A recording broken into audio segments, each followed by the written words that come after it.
तो हेलो बच्चों, तो आज हम लोग क्लास 7 का प्रश्नावली 7.1 का सॉल्यूशन करेंगे 10 से लेकर 18 तक। तो हमने पिछले वीडियो में 1 से 9 तक बना चुका है। वो अगर आपको वो देखना है तो हमारे चैनल में जाकर देख सकते हैं। तो 10 नंबर क्वेश्चन बोल रहा है 45 आदमी एक तालाब को खोदने में 21 दिन लगाते हैं। यानी एक तालाब खोद रहा है, उसको 45 आदमी मिल के 21 दिन लगा रहे तालाब को खोदने। उसी तरह एक और तालाब है जो 35 दिनों में खोदने के लिए कितने आदमियों की आवश्यकता होगी। आवश्यकता या संख्या बोल सकते हैं। तो सबसे पहले क्या करेंगे, सबसे पहले लिख देंगे यहाँ सॉल्यूशन। हमें क्या दिया हुआ है, 45 आदमी तालाब को खोदने का समय लिख देते, समय 21 दिन लगाते हैं ना, 21 दिन लगाते हैं। तो 45 आदमी मिलके तो एक आदमी अकेला, मतलब एक आदमी तालाब को खोदने में कितना दिन लगेगा, कितना समय लगेगा, खोदने में कितना समय लगेगा। खोदने का समय क्या होगा बच्चों।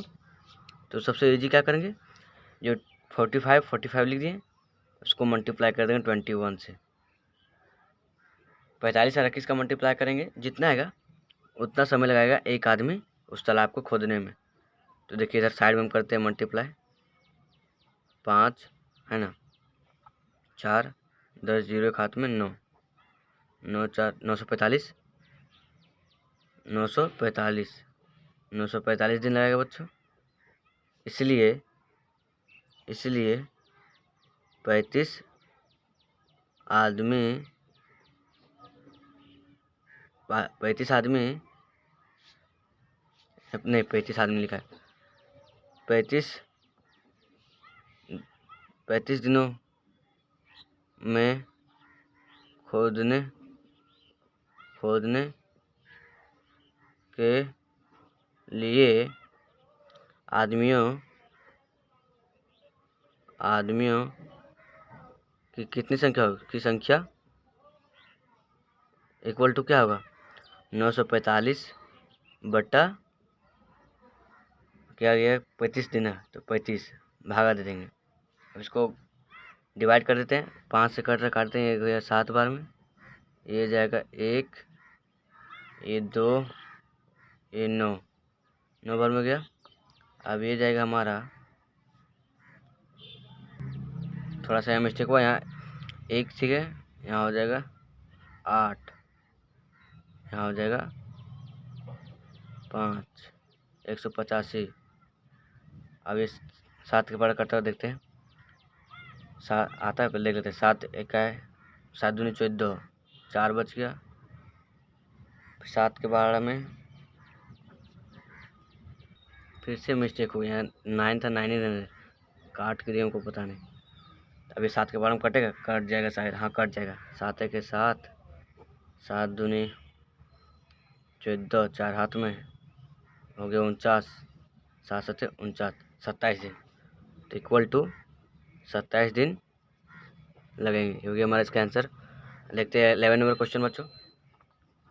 11 नंबर बोल रहा है अंकित के प्रतिदिन की मजदूरी, प्रतिदिन मतलब हर एक दिन की मजदूरी 125 रुपये है, उसे एक सप्ताह का में कितनी मजदूरी मिलेगी। तो ये सबसे इजी सवाल है बच्चों। 8 नंबर, जिस तरह अगला वीडियो में बोले थे कि 8 नंबर कुछ बनाना है, उसी तरह यहाँ लिखा है एक सप्ताह की मजदूरी, एक सप्ताह, एक यहाँ आधा सप्ताह इक्वल टू क्या होता है 7 दिन, प्रतिदिन यानी हर दिन। तो यहाँ लिख देते प्रतिदिन भी लिख सकते हैं, यहाँ एक दिन, प्रतिदिन की मजदूरी कितना है 125 रुपया। इसलिए एक सप्ताह का मजदूरी कितना होगा, 7 इंटू 125 होगा यही। अब इसको मल्टीप्लाई करते हैं, 7 5 35, 35 के 5, 3 हाथ में, 7 दिन 14 और 3 17, 7 एक हाथ में, 7 7 और 8 875 रुपया होगा उसका एक सप्ताह का मजदूरी। क्वेश्चन नंबर 12 देखते हैं। क्वेश्चन नंबर 12 में बोल रहा है एक बोरा का वजन 40 किलोग्राम है। यदि सोमू का एक बोरा धोने के लिए 4 रुपये मिलते हैं तो 1600 ग्राम बोरा धोने पर उसे कितना रुपया मिलेगा। पहले यहाँ देखिए, सॉल्यूशन करते हैं। एक बोरा का वजन है 40 किलोग्राम, ठीक है। इसलिए एक बोरा का वजन तो हम लोग देख लें 40 किलो वजन है, 40 किलो, तो 1600 ग्राम 1600 किलोग्राम का 1600 किलोग्राम का बोरा का कितना बोरा होगा। बोरा इक्वल यहाँ करें 1600 डिवाइडेड 40, तो 1 0 0 कट गया, 4 1 4, 4 दूनी 4 4 16 और 1 0 बचे 40, यानी 40 बोरा होगा, मतलब 40 बोरा वो ढोएगा। 1600 किलोग्राम वो ढो रहा है, मतलब 40 बोरा ढो रहा है।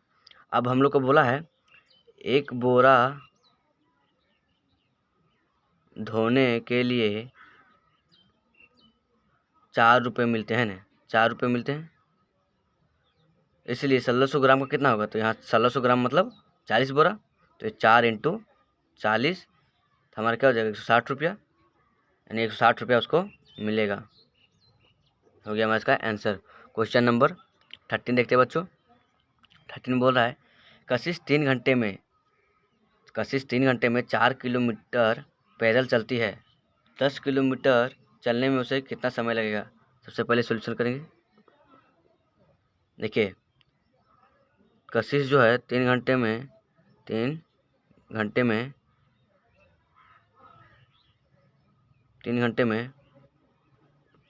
पैदल चलती है, कितना चलती है 4 किलोमीटर, किलोमीटर को km से दर्शा देते हैं इंग्लिश से, तो इसलिए इसको 1 घंटे में भले हाँ 1 किलोमीटर चलने का समय कितना लगेगा। समय इक्वल टू 3 घंटे चलती है तो इतना चलती है, यहाँ में मिस्टेक हो जाए, हालांकि 4 किलोमीटर पैदल चलती है तो 3 घंटा लगता है, तो 1 किलोमीटर चलने में उसका कितना समय लगेगा। ये हो जाएगा हमारा, यहाँ हमारा हो जाएगा 3/4, ये हो गया हमारा क्या समय, या घंटा भी लिख सकते हैं। तो इसलिए 10 किलोमीटर, यहाँ घंटा लिख दीजिए, घंटा समय नहीं, घंटा समय को दर्शाना होगा कितना घंटा है। 10 किलोमीटर चलने का समय इक्वल टू कितना होगा, तो हो गया 3/4 × 10, ये हो गया 2, ये हो गया 5, ये हो गया 3 × 5 = 15/2। अब इसको हम लोग भागा दे देंगे, 10 हम लोग लाना है। देखिए 200 भागा देंगे 15 को, तो हो जाएगा 7 बार में 14, 1 बच गया, पॉइंट लगाएंगे 0, 5 बार में फिनिश, यानी 7.10 घंटा, यानी 7 घंटा 5 मिनट लगेगा उसको। लेकिन मतलब हम लोग उसको इस तरह भी लिख सकते थे, जैसे यहाँ 2 लिखे ना, मान लीजिए पॉइंट लगा काट दिए, पॉइंट लगा नहीं काटते हैं, यहाँ 1 बचता, तो इसको ऐसे लिख सकते हैं, ऊपर 1, ये हो गया 7 ऊपर और ये 2 नीचे लिख सकते थे।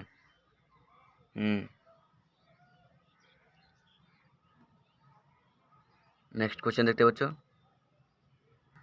क्वेश्चन नंबर 14 देखते हैं बच्चों। क्वेश्चन नंबर 14 बोल रहा है 12 दर्जन पेंसिलों का मूल्य 450 है, तो 325 में कितनी पेंसिलें खरीदी जा सकती है। पहले देखिए बच्चों 12 दर्जन पेंसिल का मतलब है एक दर्जन में कितना होता है 12, यानी 12 × 12 144 पेंसिल है। टोटल कितनी पेंसिल है 144, और 12 दर्जन का मतलब 144 144 पेंसिल का दाम जो कितना है, 144 पेंसिल का मूल्य कितना है बच्चों, 450।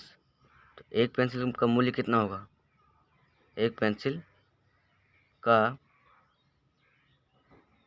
मूल्य इक्वल टू कितना होगा, तो यहाँ हो जाएगा 450 बटा 144, 144, अरे मिस्टेक हो गया, 144 बटा 450, इसलिए इसको काटते नहीं क्योंकि अभी आगे कटेगा, इसलिए 325 यहाँ रुपये साहित्य में पेंसिल खरीदी जा सकती है इक्वल टू देते हैं यहाँ 325 इंटू 144 बटा 450। अब इसको 4 के पास काट दे, 5 के पास कटता है, काट देते हैं, ये होगा 90 बार में, ये हो जाएगा 6 6 2 0, 6 बार में 30, 2 आ गया, 5 65 बार, फिर 5 से कट रहा है, ये हो जाएगा 45, ये हो जाएगा हमारा 1 3 13, अरे ये 5 के पारा में ये 45 बार में आएगा, नहीं 5 के पारा में ये हो जाएगा 1 या 4 8 18 18 हुआ, देखें 13 के पारा में, अब इसको काटते हैं 9, और ये हो जाएगा हमारा कितना, ये हो जाएगा हमारा 7 2 72, फिर 9 के पारा में 72 आता है बच्चों, 9 के पारा में 72 आता है, 9 8 72, अब 13 को 8 से गुना करेंगे, 13 देखो यहाँ 13 इधर का 13 बचा, यहाँ 1 आ गया, 13 8 जितना होगा हो जाएगा उसका आंसर बच्चों, 13 8 104 होगा बच्चों, यानी 104 पेंसिल खरीदी जा सकती है, ये हो गया हमारा इसका आंसर। क्वेश्चन नंबर 15 देखते हैं बच्चों। क्वेश्चन नंबर 15 बोल रहा है पानी की टंकी का 5/6 भाग भरने में 30 मिनट समय लगता है, तो पूरी टंकी को भरने में कितना समय लगेगा। पहले सॉल्यूशन करेंगे, यहाँ लिखेंगे पानी की टंकी का 5/6 भाग भरने का समय कितना है बच्चों, 30 मिनट, यहाँ एम लिख देते हैं, आप लोग समझ गया, जगह नहीं इसलिए एम सिर्फ लिख दिए, इसलिए पानी का टंकी का एक भाग भरने के लिए कितना समय लगेगा, तो यहाँ जायज़ सी बात है, हम लोग इसको क्या करेंगे, जैसे देखिए ये हमारा हो गया पानी की टंकी का एक भाग भरने का समय इक्वल टू क्या होगा, 5/6 डिवाइडेड 30, इसको भी डिवाइडेड में रहने देते हैं, ये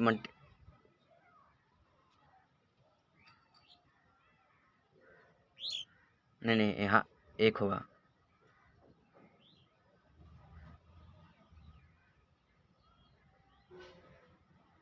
तीस ही होगा, तो मेरे ख्याल से 30, इसको डिवाइड में ही रहने देते हैं, चेंज करते हैं, चलिए 6 ऊपर चला गया, नीचे 5, ये हो गया ऊपर 30,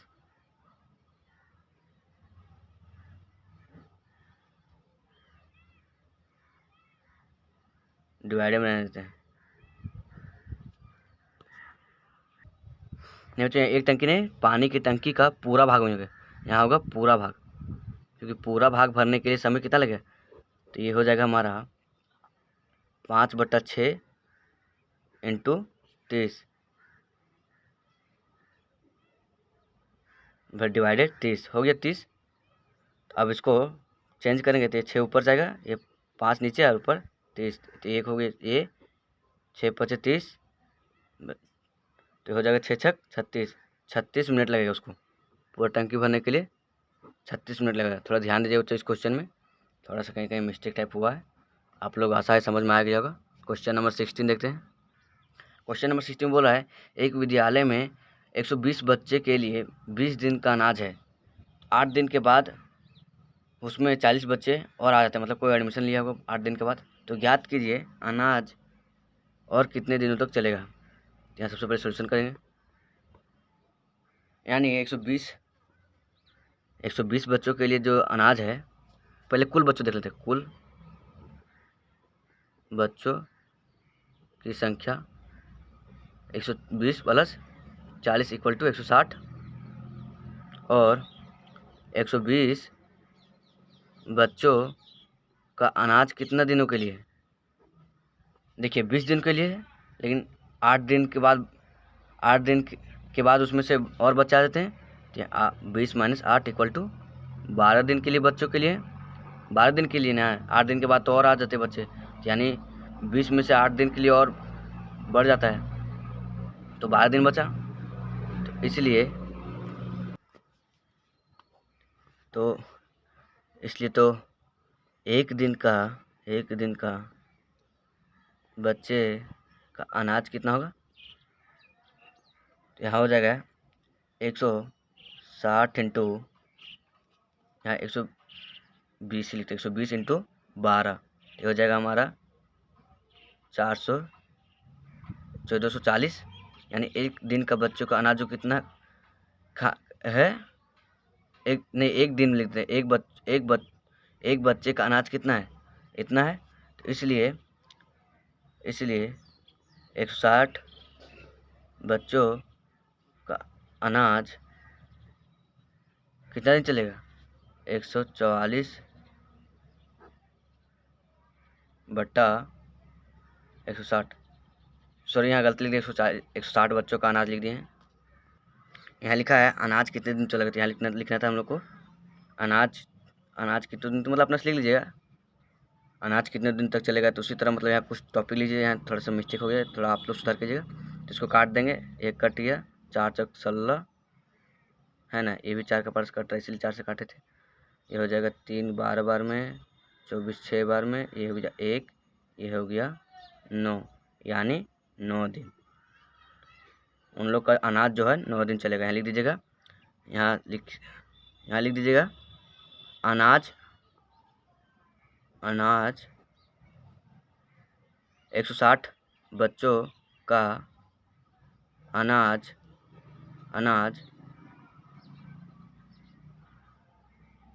चलेगा, ये लिख दीजिएगा अनाज चलेगा, यहाँ के बदले यहाँ लिखिएगा कितना दिन चलेगा, 9 दिन। क्वेश्चन नंबर 17 देखते हैं बच्चों। बोल रहा है 32 अंडों का मूल्य 160 रुपये है, तो 2 दर्जन अंडों का मूल्य कितना होगा। सबसे पहले ध्यान दीजिए बच्चों, 2 दर्जन बोला है, 2 दर्जन यानी 12 दूनी 24 अंडा की बात बोला है, तो 32 अंडा का मूल्य कितना है, 160, यानी एक अंडा का मूल्य कितना होगा बच्चों, एक अंडा का मूल्य, तो हम लोग उसको भागा दे देंगे 60 इंटू 32, दो ये हो जाएगा 10 बार में, ये हो जाएगा 2 बार में, ये 1 ये 5, यानी 5 रुपया एक अंडा का मूल्य है। तो इसलिए 24 अंडा का मूल्य कितना होगा बच्चों, इक्वल टू 24 इंटू 5, हो जाएगा 20, 2 हाथ में 10 12, 120 रुपया हो जाएगा बच्चों। क्वेश्चन नंबर 18 देखते हैं लास्ट बच्चों। ये question number 18 last final question है, सॉल्यूशन करेंगे इसका। रहमान साइकिल से 1 घंटा में 10 किलोमीटर जाता है, तो उसे 20 किलोमीटर जाने में कितना समय लगेगा। मतलब रहमान 1 घंटा में जाता है, कितना जाता है, 10 किलोमीटर, तो 20 किलोमीटर, अरे यहाँ गलती लिख दिया, तो 1 किलोमीटर जाने का समय क्या वो लगेगा, तो यहाँ हो जाएगा हमारा 10 यहाँ 1 हो जाए 1 इंटू 10 किलो घंटा, ठीक। इसीलिए 20 किलोमीटर जाने का समय इक्वल टू क्या होगा बच्चों, 1 भागा 10 था, इंटू कर देंगे 20 से, तो ये हो जाएगा 1, ये हो जाएगा 2, 1 को 2 से गुना कर 2, यानी 2 घंटा लगेगा उसको समय जाने में। तो आशा है बच्चों आप लोग को सभी क्वेश्चन समझ में आया होगा। नहीं भी आएगा तो हमको मैसेज कीजिएगा, डाउट सेक्शन में और अच्छा समझाने का प्रयास करेंगे, सिर्फ आप कमेंट कीजिएगा। और गुड बाय दोस्तों, टेक केयर, मिलते हैं नेक्स्ट वीडियो में। तब तक के लिए बाय बाय, और चैनल को सब्सक्राइब कर लें।